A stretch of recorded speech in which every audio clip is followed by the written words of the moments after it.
बात करते हैं न्यूबॉर्न रिफ्लेक्सेस की। Newborn reflexes are also known as automatic reflexes. इसे ऑटोमेटिक रिफ्लेक्स भी कहा जाता है। ऑटोमेटिक मीन्स इनवॉलुंटरी, तो इसे इनवॉलुंटरी रिफ्लेक्सेस भी कहा जाता है।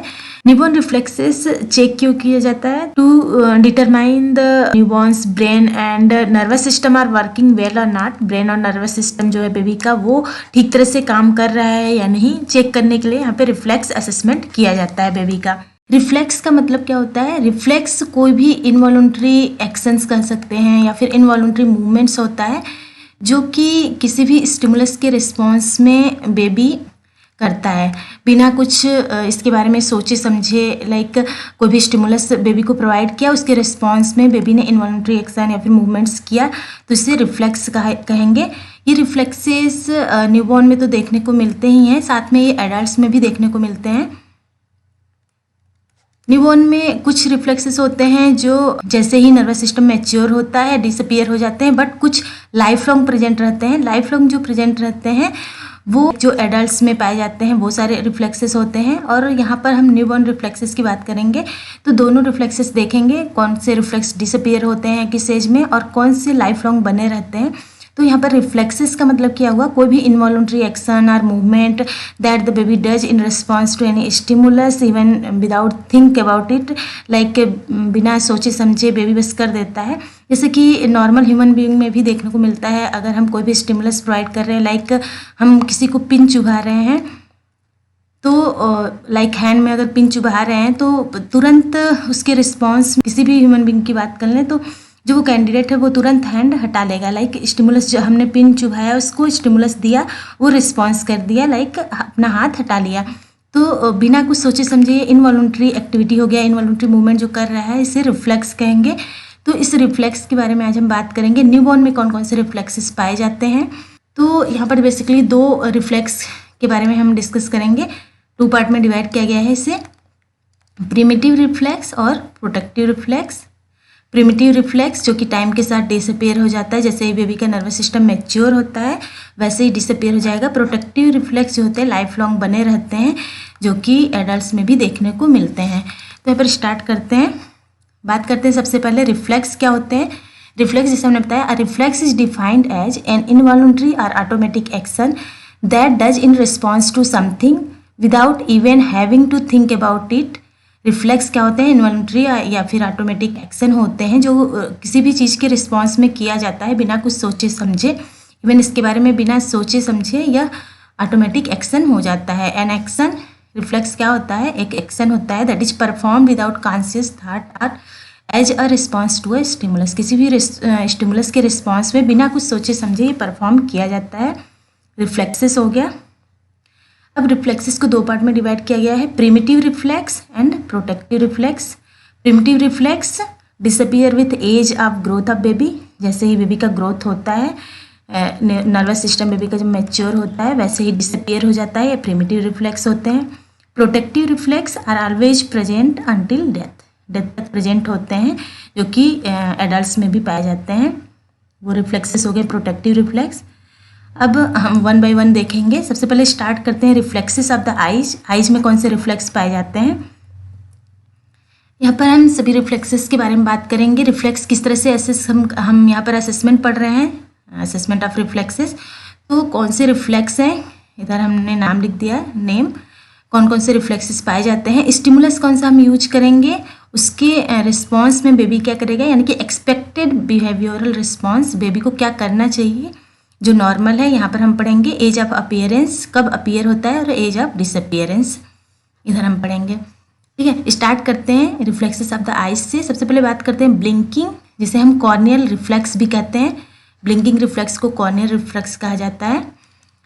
स्टिमुलस किस तरह से हम चेक करेंगे, कौन सा स्टिमुलस यहाँ पर प्रोवाइड करें, तो जैसे ही हम exposure of eyes to bright light, baby के आइज पर ब्राइट लाइट डालेंगे, बेबी क्या एक्सपेक्टेड बिहेवियरल रिस्पॉन्स शो करेगा। Infant blink at sudden appearance of bright light or approach of any object towards eyes। भी तेज लाइट हम जलाते हैं या फिर किसी भी ऑब्जेक्ट को आइज के पास लेके जाते हैं अचानक से, तो बेबी अपने आइज को ब्लिंक कर लेता है, तो इसे ब्लिंकिंग रिफ्लेक्स कहेंगे या फिर कॉर्नियल रिफ्लेक्स भी कहते हैं। ये एट बर्थ प्रेजेंट होता है। बर्थ से ही प्रेजेंट होता है और कभी भी डिसअपियर नहीं होता है, क्योंकि ये एडल्ट्स में भी आपने देखा होगा पाया जाता है, ये डेथ तक रहता है, तो इसे एज ऑफ डिसअपियरेंस में does not disappear. Next pupillary reaction. Pupillary reaction exposure of eyes to bright light, जैसे हम बेबी के आइज पे ब्राइट लाइट से फोकस करते हैं, एक्सपोज कराते हैं, पिपल कॉन्स्ट्रिक्ट हो जाती है when bright light falls on it, जैसे ही हम ब्राइट लाइट बेबी के ऊपर डालते हैं यानी कि आइज पर, पिपल कॉन्स्ट्रिक्ट हो जाती है। ये पिपल कॉन्स्ट्रिक्ट जो हो रही है ये नॉर्मल एडल्ट्स में भी देखने को मिलता है।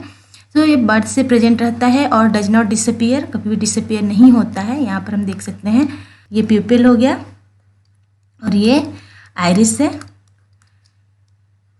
ये नॉर्मल लाइट में है।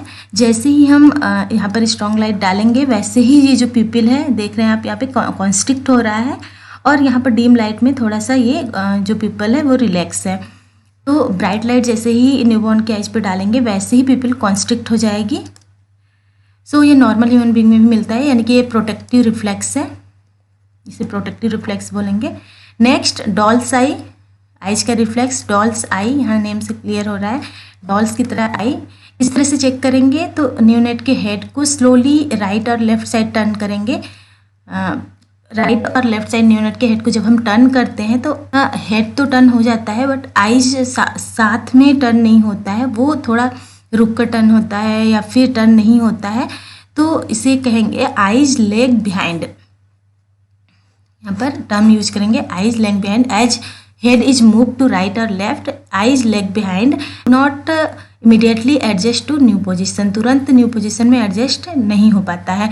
Normally eyes do not move. यहाँ पर हम देख सकते हैं बेबी सामने देख रही थी, जैसे ही हमने राइट साइड में टर्न किया बेबी को वैसे ही यहाँ पर हम देख रहे हैं आइज जो है वो लेफ्ट साइड ही देख रही है, यानी कि बेबी का आइज बेबी के हेड के साथ टर्न नहीं किया, मीन्स नए पोजीशन में तुरंत एडजस्ट नहीं किया, तो इसे डॉल्स आई रिफ्लेक्स कहेंगे। एट बर्थ ये प्रेजेंट होता है और 3 to 4 मंथ में डिसअपियर हो जाता है। नेक्स्ट बात करते हैं रिफ्लेक्सेस ऑफ नोज। नोज में कौन कौन से रिफ्लेक्सेस चेक करने हैं, तो फर्स्ट बात करते हैं sneezing reflex. Sneezing reflex foreign substance entering the upper airway, stimulus use करेंगे। जैसे ही बेबी के अपर एयरवे में कोई भी फॉरेन सबस्टांस जाता है तो spontaneous response to any irritant, baby spontaneous response करता है किसी भी इरिटेंट के लिए, like clear the upper airway air passage by sneezing, air passage को क्लियर करता है बाई स्नीजिंग, स्नीजिंग से छींक से। ये एट बर्थ प्रेजेंट होता है, बर्थ से ही प्रेजेंट होता है और डज नॉट डिसअपियर, ये प्रोटेक्टिव रिफ्लेक्स है।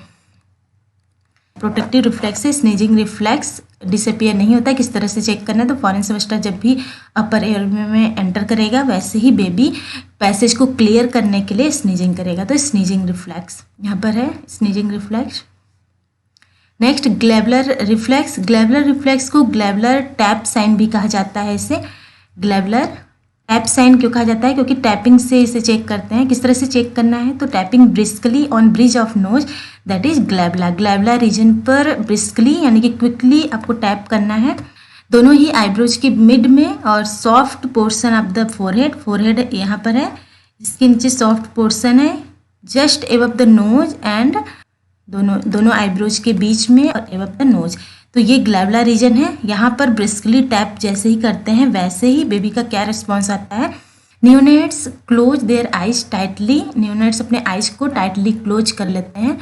ये बर्थ से ही प्रेजेंट होता है और 6 वीक तक रहता है, 6 वीक में डिसअपियर हो जाता है। तो इसे कैसे चेक करना है, tapping briskly on bridge of knows, bridge of knows पे ग्लैबुला रीजन पे ब्रिस्कली यानी क्विकली आपको टैप करना है, उससे बिहेवियरल रिस्पॉन्स क्या आएगा बेबी का, neonates close their eyes tightly, अपने आइज को टाइटली क्लोज कर लेगा। बर्थ से प्रेजेंट होता है और 6 वीक में डिसअपियर हो जाता है। Next reflexes of the mouth. Mouth में कौन कौन से रिफ्लेक्सेस चेक करने हैं, तो सबसे पहले coughing reflex, cough reflex, foreign substance entering the lower airway, lower airway में जैसे फॉरेन सबस्टांस जाता है वैसे ही बेबी क्लियर करने के लिए यहाँ पर कफिंग करेगा। ये जनरली स्नीजिंग के बाद देखने को मिलता है, स्नीजिंग के साथ साथ देखने को मिलता है कफिंग रिफ्लेक्स।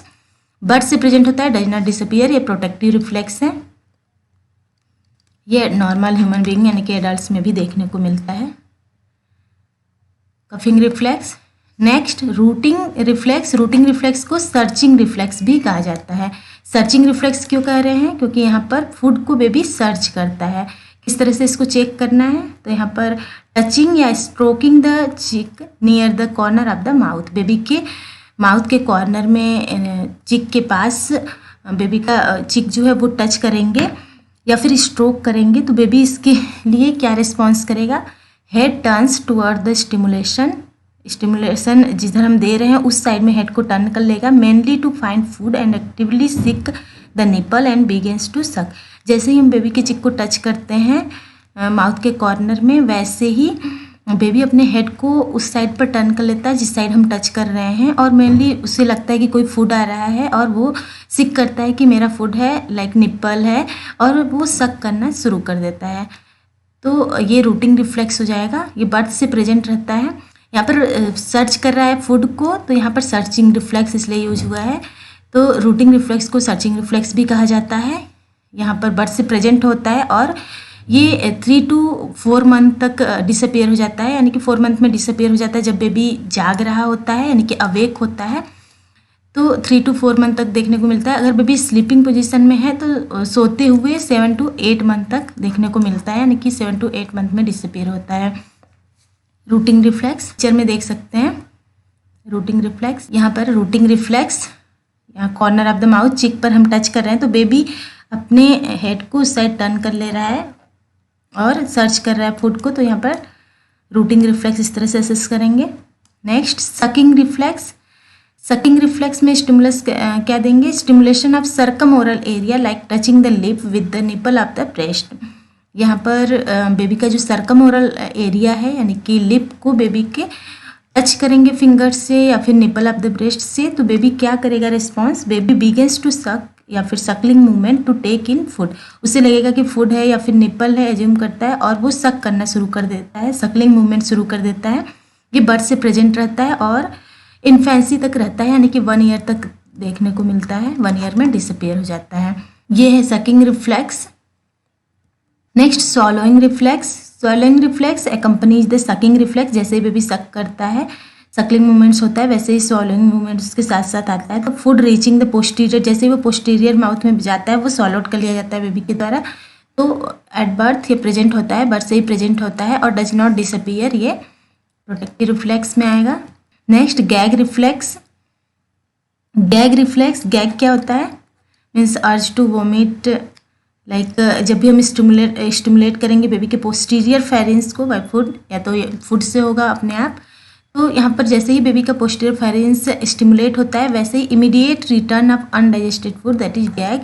बेबी में इमीडिएट रिटर्न होता है फूड का, यानी कि मिल्क का।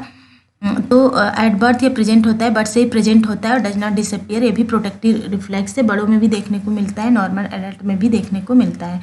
तो gag reflex. Next extrusion reflex. Extrusion reflex, extrusion मतलब किसी चीज़ को बाहर ढकेलना। लाइक यहाँ पर किस तरह से हम चेक करेंगे? तो टचिंग द टंग और डिप्रेशन ऑफ द टंग। जैसे हम बेबी के टच को टंग करेंगे या फिर थोड़ा सा प्रेस करेंगे, डिप्रेस करेंगे, तो बेबी फोर्सिंग टंग आउटवर्ड, टंग को बाहर की तरफ ढकेलेगा। तो ये बर्थ से प्रेजेंट होता है और 4 मंथ में डिसअपियर हो जाता है। एक्सट्रूसन रिफ्लेक्स, यहाँ पर आप देख सकते हैं इस तरह से बाहर कर लेगा टंग को, जैसे ही हम टच करेंगे या फिर प्रेस करेंगे थोड़ा सा टंग को, एक्सट्रूसन रिफ्लेक्स हो जाएगा। नेक्स्ट बात करते हैं reflexes of extremities. Extremities means hand and leg के रिफ्लेक्सेस को। तो यहाँ पर सबसे पहले बात करते हैं ग्रास्प रिफ्लेक्स की। ग्रास्प रिफ्लेक्स, ग्रास्प हैंड के रिफ्लेक्स को, हैंड ग्रास्प को बोलेंगे पामा ग्रास्प, और प्लांटर ग्रास्प होता है लेग में, प्लांटर ग्रास्प बोलेंगे। यहाँ पर पामा ग्रास्प क्या होता है? Object placed in neonate's palm. जैसे ही न्यूनट्स के पाम में, यानी कि हथेली में कोई भी ऑब्जेक्ट हम रख रहे हैं, वैसे ही बेबी क्या रिस्पॉन्स करेगा? Grasping of object by closing fingers around it. और जैसे बेबी ऑब्जेक्ट को अपने हाथ में पकड़ लेगा, यानी कि अपने हथेली में पकड़ लेगा, तो ये हो जाएगा ग्रास्प रिफ्लेक्स। यानी कि हाथ में है, पाम में है, तो यहाँ पे पामा ग्रास्प हो जाएगा। तो object placed in neonate's palm, baby क्या रिस्पॉन्स करेगा? Grasping of object by closing fingers around it. Birth से प्रेजेंट होता है और 3 मंथ में डिसअपियर होता है। पामा ग्रास्प यहाँ पर आप देख सकते हैं इस तरह से, अगर आप फिंगर रख रहे हैं तो बेबी पकड़ ले रहा है फिंगर को अपने उंगलियों से यहाँ पर। ग्रास्प रिफ्लेक्स हो गया। बात करते हैं प्लांटर ग्रास्प की। Plantar grasp, object touching the sole of the foot at the base of the toes. पैर की बात हो रही है यहाँ पर, सोल ऑफ द फुट, जो पैर में उंगलियाँ होती हैं, बेस ऑफ द टोज, वहाँ पर अगर हम टच करते हैं या फिर ऑब्जेक्ट रखते हैं तो बेबी का टोज जो है क्या करेगा, toes grasp around very small object, grasp कर लेगा। बर्थ से प्रेजेंट होता है और 8 मंथ में डिसअपीयर होता है। यहाँ पर आप देख सकते हैं, इस तरह से हम बेस ऑफ द डिजिट जब रखेंगे कोई भी ऑब्जेक्ट तो बेबी इस तरह से पकड़ने की कोशिश करेगा, यानी कि ग्रास्प करने की कोशिश करेगा। तो ये हो जाएगा प्लांटर ग्रास्प। हाथ में जो यूज हो रहा है यहाँ पर पामा ग्रास्प, पाम में यूज हो रहा है। प्लांटर ग्रास्प यहाँ पर लेग के लिए यूज हो रहा है। Next Babinski reflex. Babinski reflex में क्या करेंगे, stroking outer sole of foot upward from heel across ball of foot. यहाँ पर स्ट्रोक करेंगे सोल ऑफ फुट को, बेबी के अपवर्ड मोशन में जाएंगे तो उसके फेवर में बेबी क्या करेगा, उसके रिस्पॉन्स में toes hyper extended and fanning of toes. Toes जो है हाइपर एक्सटेंडेड हो जाएंगे, हाइपर एक्सटेंशन हो जाएगा उसमें देखने को मिलेगा, और फैनिंग ऑफ टोज हो जाएगा, यानी कि दूर दूर हो जाएंगे पैर की उंगलियाँ। बर्थ से प्रेजेंट होता है, 1 ईयर में डिसअपीयर होता है। यहाँ से आप समझ पाएंगे। यहाँ पर नॉर्मल रिस्पॉन्स, नॉर्मली जो न्यूबॉर्न होते हैं उनकी फिंगर्स इस तरह से होते हैं, डाउन फ्लेक्शन होता है। ये टोज जो होगा वो डाउन में इस तरह से रहेगा और यहाँ पर फ्लेक्शन रहेगा। जैसे ही हम स्टिमुलस प्रोवाइड करेंगे बेबी, इधर सोल से जैसे ही हम इस तरह से मूवमेंट करेंगे बेबी का, इस तरह से डाउन से होते हुए अपवर्ड टोज और डिजिट तक जाएंगे, जैसे ही वैसे ही बेबी का टोज जो है वो ऊपर की तरफ चला जाएगा। यहाँ पर आप देख सकते हैं टोज ऊपर की तरफ चला जाएगा और जो फिंगर्स हैं वो दूर दूर हो जाएंगे। ये जो फिंगर्स दूर दूर हो रहे हैं इसे फैनिंग ऑफ टोज कहा जा रहा है। पैर में है तो फैनिंग ऑफ टोज। तो ये बेबिंस्की साइन हो गया। इस तरह से चेक करते हैं, किसी भी ऑब्जेक्ट से यहाँ डाउन से लेके इस तरह से लेके जाएंगे ऊपर टोज के पास, और बेस ऑफ द डिजिट जब जाएंगे तो यहाँ पर टोज जो है वो ऊपर की तरफ चला जाएगा और फिंगर्स जो हैं वो दूर दूर हो जाएंगे, एक्सटेंशन देखने को मिलेगा। इसे ही हाइपर एक्सटेंशन कहा जा रहा है, यानी कि hyperextension of the toes, जिसे फैनिंग ऑफ द टोज कहा जा रहा है। तो बेबिंस्की साइन हो गया। Babinski sign at birth present होता है और डिसअपीयरेंस 1 ईयर में डिसअपीयर होता है। बेबी का ऐसे वेल फ्लेक्स्ड कंडीशन में रहता है। जैसे ही हम फिंगर से चेक करें किसी भी ऑब्जेक्ट से, यहाँ पर फिंगर से मान लीजिए यहाँ डाउन से अप ले जा रहे हैं इस तरह से, बेबी में हाइपर एक्सटेंशन देखने को मिलता है। नेक्स्ट बात करते हैं मास रिफ्लेक्स, मतलब ढेर सारे ऑर्गन इसमें इन्वॉल्व रहेंगे। सबसे पहले बात करते हैं मोरोज रिफ्लेक्स की। मोरोज रिफ्लेक्स किस तरह से चेक करेंगे, तो इसमें स्टिमुलस का यूज करेंगे। Startling the neonate with a loud voice, apparent loss of support due to change in equilibrium. जैसे ही बेबी को स्टार्टलिंग करेंगे, स्टार्टल करेंगे किसी भी लाउड वॉइस से, यानी कि तेज़ आवाज़ से, या फिर अचानक से सपोर्ट जो है बेबी का वो चेंज कर दे रहे हैं या फिर सपोर्ट हटा दे रहे हैं, इक्विलिब्रियम में चेंज कर दे रहे हैं, तो उसके रिस्पॉन्स में बेबी क्या करेगा, sudden extension and abduction of extremities and fanning of fingers. Sudden extension हो जाएगा और एबडक्शन हो जाएगा। एक्सटेंशन मतलब फैला लेगा इस तरह से। यहाँ पर अगर बेबी का ट्रंक है तो एक्सटेंशन, एबडक्शन मीन्स दूर जाएगा हैंड, और एक्सटेंशन मीन्स हाथ को फैला लेगा। तो यहाँ पर सडन एक्सटेंशन और एबडक्शन ऑफ एक्सट्रीमिटीज, एक्सट्रीमिटीज मतलब हैंड और लेग्स का, और फैनिंग ऑफ फिंगर्स, यहाँ भी फैनिंग ऑफ फिंगर्स हो रहा है। यहाँ हैंड के फिंगर में यानी कि थंब और इंडेक्स फिंगर जो फॉर्म करेंगे, सी फॉर्म करेंगे दोनों हैंड के। यहाँ पर आप देख सकते हैं अगर हम चेंज कर रहे हैं इक्विलिब्रियम में या फिर लाउड नॉइस दे रहे हैं तो यहाँ पर बेबी में क्या देखने को मिल रहा है, बेबी का यहाँ पर एबडक्शन हो रहा है, दूर जा रहा है बेबी का हैंड, और एक्सटेंशन हो रहा है, फैला हुआ है। और यहाँ पर फिंगर्स में फिंगर भी दूर दूर हो रहे हैं, यानी कि फैनिंग ऑफ फिंगर्स हो रहे हैं, जिसमें ये थंब और ये इंडेक्स फिंगर ये क्या फॉर्म कर रहे हैं, सी फॉर्म कर रहे हैं। यहाँ पर आप देख सकते हैं। तो ये मोरोज रिफ्लेक्स है। मोरोज रिफ्लेक्स 2 मंथ से स्टार्ट होता है, यानी कि सबसे ज़्यादा देखने को मिलता है 2 मंथ में, बहुत ज़्यादा तेज होता है, और 3 to 4 मंथ तक रहता है। 3 to 4 मंथ में डिसअपीयर हो जाता है। बात करते हैं startle reflex. Startle reflex sudden loud noise जैसे ही बेबी सुनेगा वैसे ही बेबी में abduction of the arms, arms में एबडक्शन हो जाएगा, जो यहाँ पर हो रहा था। आर्म्स दूर जा रहे थे, पास आते हैं तो एडक्शन बोलते हैं, दूर जाते हैं तो एबडक्शन बोलते हैं। तो यहाँ पर abduction of the arms with flexion of elbows, यहाँ पर फ्लैक्सन देखने को मिलेगा एल्बोज में, और hand remain clench, hand clench रहेंगे यानी कि बंद रहेंगे। बर्थ से ही प्रेजेंट होता है और 4 मंथ में डिसअपियर हो जाता है startle reflex. Next tonic neck reflex. Tonic neck reflex को फैंसिंग रिफ्लेक्स भी कहा जाता है। स्टिमुलस क्या यूज करेंगे, turning the head quickly to one side while the infant is supine. Infant अगर सुपाइन पोजीशन में है तो बेबी के हेड को अगर क्विकली अचानक से हम वन साइड टर्न कर रहे हैं तो जिस साइड हम टर्न करेंगे उस side arms and legs extend और that side and opposite arms and leg flex. जिस साइड हम टर्न करेंगे उस साइड का आर्म्स और लेग्स एक्सटेंड हो जाएगा यानी कि फैल जाएगा, और अपोजिट वाला फ्लैक्स रहेगा। बेबी के हेड को हम टर्न कर रहे हैं दिस साइड, तो जिस साइड हम टर्न कर रहे हैं उस साइड एक्सटेंशन हो रहा है आर्म्स और लेग्स का, और अपोजिट साइड इधर हो गया जिस साइड हम टर्न कर रहे हैं, यहाँ पर एक्सटेंशन आपको देखने को मिल रहा है। ये फैंसिंग रिफ्लेक्स भी इसको बोलते हैं। 2 मंथ से अपीयर होना शुरू होता है और 3 to 4 मंथ तक डिसअपियर हो जाता है। एज ऑफ डिसअपियरेंस में 3 to 4 मंथ। नेक्स्ट बात करते हैं गैलेंट रिफ्लेक्स। गैलेंट रिफ्लेक्स को ट्रंक इनकर्वेशन भी बोलते हैं क्योंकि ट्रंक भी चेक किया जाता है। Stroking infant back along side spine, यहाँ पर आप देख सकते हैं ये स्पाइन है, स्पाइन साइड में हम स्ट्रोक करते हैं, अगर थोड़ा सा टैपिंग करते हैं तो moves hip towards stimulated side, तो बेबी अपने हिप को जिस साइड हम स्टिमुलेट कर रहे हैं उधर के साइड में मूव कर लेता है। ये एट बर्थ प्रेजेंट होता है यानी बर्थ से प्रेजेंट होता है, 1 मंथ तक रहता है, 1 मंथ में डिसअपियर हो जाता है गैलेंट रिफ्लेक्स, जिसे ट्रंक इनकर्वेशन भी कहा जाता है। Next crawl reflex. Crawling reflex सभी को पता होगा, जैसे ही बेबी को एब्डोमेन पर प्लेस करेंगे यानी कि बेबी को पेट के बल जैसे ही लिटाएंगे बेबी क्रॉलिंग मूवमेंट शो करता है।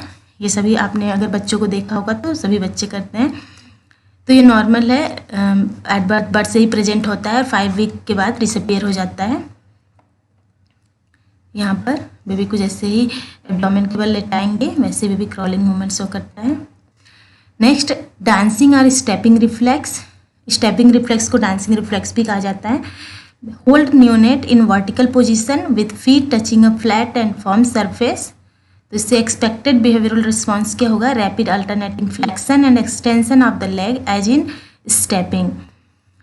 जैसे ही बेबी को होल्ड करेंगे किसी भी मीन्स लाइक वर्टिकल पोजीशन में, स्टैंडिंग पोजीशन में, जैसे ही हम बेबी किसी भी फ्लैट सरफेस से टच, उसका लेग अगर टच हो रहा है, फीट टच हो रहा है, उस तरह से हम वर्टिकल पोजीशन में उसे अगर खड़ा करते हैं तो वो 1 by 1 रैपिड यानी कि जल्दी जल्दी अपना फ्लैक्शन और एक्सटेंशन करता है लेग्स का, like reciprocal flexion and extension करता है 1 by 1 से, जैसे स्टेपिंग करते हैं। तो यहाँ पर बिहेवियरल रिस्पॉन्स में बेबी क्या कर रहा है, rapid alternating flexion and extension baby में शो हो रहा है। यहाँ पर आप देख सकते हैं जैसे हम बेबी को ऐसे वर्टिकल पोजीशन में स्टैंड कर रहे हैं किसी भी फ्लैट सरफेस से उसका फीट टच करा के, तो एक बार बेबी फ्लैक्स करेगा, एक लेग को एक्सटेंशन होगा एक लेग में, फिर जैसे इसको फ्लैक्स करेगा इसको एक्सटेंशन करेगा, तो यहाँ पर 1 by 1 रेसिप्रोकल एक्शन हो रहा है, मीन्स फ्लैक्शन एक्सटेंशन हो रहा है। तो यहाँ पर ये फिनोमेना देखने को मिलता है स्टेपिंग रिफ्लेक्स में, डांसिंग रिफ्लेक्स में। ये बर्थ से प्रेजेंट होता है और 3 to 4 वीक में डिसअपियर हो जाता है dancing reflex. Next Perez reflex. Thumb is pressed along spine from sacrum to neck while infant is prone on a firm surface. अगर बेबी को प्रोन पोजीशन में लेटा दे फर्म सरफेस पे और उसके स्पाइन को सैक्रम से नेक तक हम अगर प्रेस करते हैं अलोंग द स्पाइन, तो बेबी क्या करेगा, response by crying, flexing extremities and elevating pelvis and head और लॉर्डोसिस ऑफ स्पाइन। यहाँ पर लॉर्डोसिस ऑफ स्पाइन देखने को मिलता है, बेबी क्राइंग करता है, फ्लेक्सिंग एक्सट्रीमिटीज करता है, एक्सट्रीमिटीज को फ्लेक्स करता है। यहाँ पर बेबी को अगर प्रोन पोजीशन में लेटा रहे हैं किसी भी फ्लैट सरफेस पे, बेबी की स्पाइन को डाउन से अप तक टच कर रहे हैं, हिप टू अप, तो यहाँ पर बेबी क्या करेगा, बेबी क्राइंग करेगा, फ्लेक्शन करेगा और एक्सट्रीमिटीज को फ्लेक्स कर लेगा और पेल्विस को अपने एलिवेट कर लेगा, जहाँ पर lordosis of spine as well as कभी कभी डिफिकेशन और यूरिनेशन भी देखने को मिलता है। तो ये हो जाएगा पिरेज रिफ्लेक्स। ये बर्थ से प्रेजेंट होता है और 4 to 6 मंथ में डिसअपियर हो जाता है। यहाँ पर आप देख सकते हैं lordosis of spine. Next parachute reflex. Parachute reflex में क्या होगा, hold the baby upright quickly but gently rotate baby's body to face forward and downward as if they were falling. Baby को अचानक से ऐसे जैसे कि बेबी नीचे की तरफ या फिर ऊपर की तरफ गिर रहा हो, उस तरह से अचानक से करेंगे, वो जेंटली रोटेट करेंगे यहाँ पर बेबी की बॉडी को। और बेबी इसके लिए क्या रिस्पॉन्स करेगा, baby will extend their arms forward, arms को फॉरवर्ड एक्सटेंड कर लेगा, often their with their fingers spread, finger को फैला लेगा और जैसे लगेगा कि वो गिरने से अपने आप को बचा रहा है, गिरने को रोक रहा है। तो baby will extend their arms forward often with their fingers spread as if they were trying to break the fall. 5 to 9 month से शुरू होता है दिखना, age of appearance 5 to 9 month and does not disappear. ये protective reflex से बड़ों में भी देखने में मिलता है। यहाँ पर आप देख सकते हैं बैकवर्ड पैराशूट रिफ्लेक्स, ये बैकवर्ड पैराशूट रिफ्लेक्स है। यहाँ पर फॉरवर्ड पैराशूट रिफ्लेक्स, जैसे ही बेबी का को सडन जैसे छोड़ रहे हैं वैसे ही बेबी एक्सटेंशन कर लेगा, फैनिंग कर लेगा, यहाँ पर फिंगर्स को फैला लेगा और जैसे लगेगा कि वो गिरने से अपने आप को बचा रहा है। यहाँ पर बैक साइड में आप देख सकते हैं बैकवर्ड पैराशूट रिफ्लेक्स, यहाँ पर फॉरवर्ड पैराशूट रिफ्लेक्स। तो ये बड़ों में भी देखने को मिलता है, नॉर्मल ह्यूमन फिनोमिना है, ये एडल्ट में भी देखने को मिलता है। तो ये डज नॉट डिसअपियर नहीं होता है। सो ये सारे रिफ्लेक्सेस थे, नियोनेट रिफ्लेक्सेस, जिसे ऑटोमेटिक रिफ्लेक्सेस भी बोला जाता है। सो कोई भी क्वेरी हो तो आप कमेंट करके पूछ सकते हैं। इसके अलावा वीडियो अच्छा लगा हो तो लाइक करिए, शेयर करिए और सब्सक्राइब करिए इस चैनल को। इसके अलावा बेल आइकन प्रेस कीजिए ताकि आने वाले वीडियोज़ के नोटिफिकेशंस आपको मिलते रहें। Thank you.